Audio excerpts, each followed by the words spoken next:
So hello everyone, let's start with the first principle of derivative.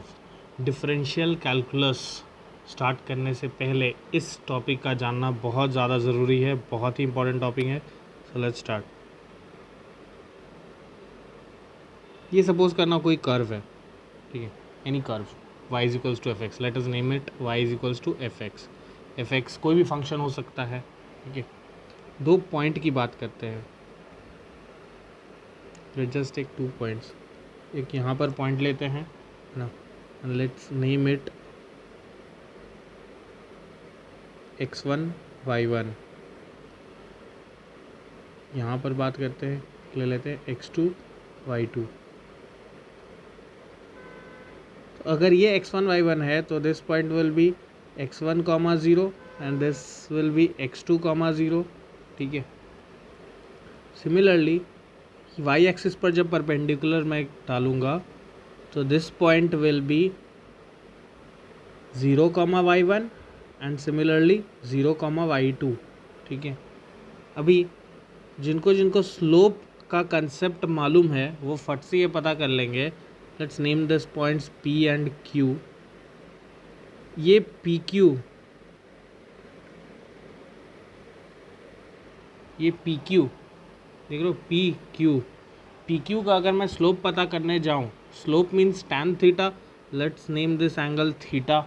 So tan theta will be what, this upon this. So ये वाली चीज़ x2 minus x1 होगी and ये वाली y2 minus y1. तो क्या मैं ये कह सकता हूँ कि स्लोप ऑफ PQ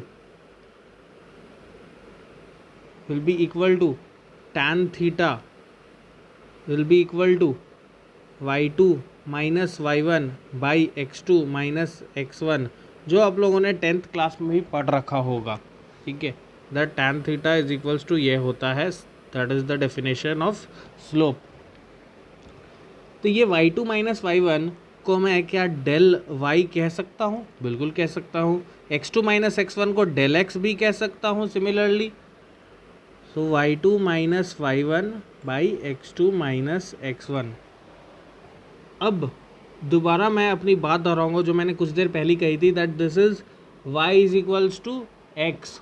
ये ग्राफ है y is equals to x. तो क्या मैं y2 को, इस पॉइंट को, क्योंकि ये क्या है, y के करस्पॉन्डिंग f की वैल्यू, y के करस्पॉन्डिंग f की वैल्यू, तो y is equals to f x में ये करस्पॉन्डिंग टू, ये वाली करस्पॉन्डिंग टू x2 वैल्यू दे रही है. तो क्या मैं इसको ये नहीं कह सकता, this point only 0 comma F x2, मतलब जो y2 है that is F x2, nothing but F x2. Similarly जो y1 है that is nothing but F x1. सो क्या मैं इसको यहाँ से रिप्लेस कर सकता हूँ? बिल्कुल कर सकता हूँ.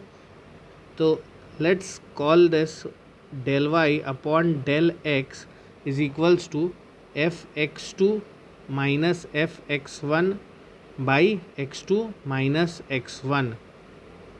ये हमारे पास एक और फार्मूला आ गया. अब जस्ट इमेजिन, अब आपकी इमेजिनेशन के ऊपर डिपेंड कर रहा है कि आप कितने अच्छे इमेजिन कर सकते हो. दैट लेट्स सपोज कि ये P और Q पॉइंट्स एक दूसरे के बहुत करीब आ जा रहे हैं, बहुत ज़्यादा करीब. थोड़ा कलर चेंज कर लेते हैं जिसकी वजह से आपको सुविधा होगी.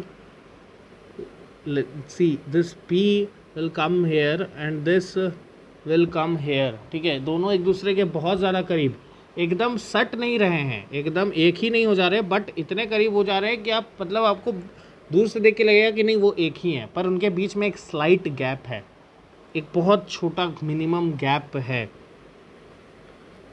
तो जब जैसे ही करीब आ गए, लेट्स सपोज ये मेरा x1 जो है इज़ नाउ x, एंड ये मेरा x2 जो है that is x plus h, where h is infinitely small number. मतलब इतना छोटा ना कि आप इमेजिन भी नहीं कर सकते. 0.00000001, मतलब इसके बीच में कितने ज़ीरोज़ है वो मैं भी नहीं काउंट कर पाऊँगा. ठीक है, इन्फिनाइट नंबर ऑफ जीरोस मतलब बहुत सारे ज़ीरोज़ हैं, इसीलिए कहा गया है कि h is infinitely small number, बहुत छोटा नंबर है ये। तो ये डिफरेंस दोनों के बीच का x2 minus x1 is h, मतलब नियर अबाउट नेग्लिजिबल, बहुत कम, ठीक है, बट कुछ तो है जिसको हम नज़रअंदाज नहीं कर सकते।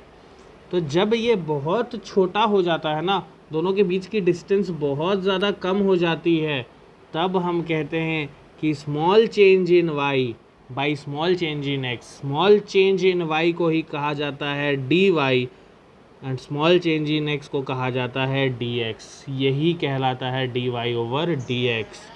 अब आप इस चीज़ पे थोड़ा जोर डालें, अब इस चीज़ को समझे कि यह f x2 is x plus h, तो x2 को कुछ नहीं, मैं इसी पे स्टिक हूँ, मैं इसी चीज़ को कर रहा हूँ।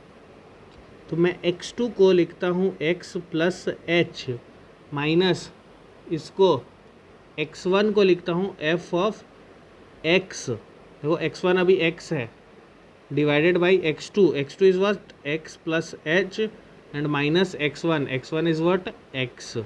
तो ये मेरा अब बन जाएगा dy over dx is equals to f of x plus h, एक कंडीशन के साथ, यहाँ पर एक कंडीशन आएगी that limit h is tending to zero, क्योंकि h बहुत छोटा है, f of x plus h minus f x by, देखो अब ये जब भी ब्रैकेट खुलेगा ये x कैंसल आउट हो जाएगा and will be left with h।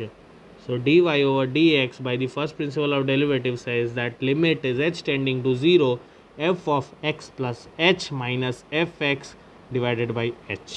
तो ये हमारा रहा FPD, first principle of derivative. Hope सबको समझ में आया होगा। Thank you.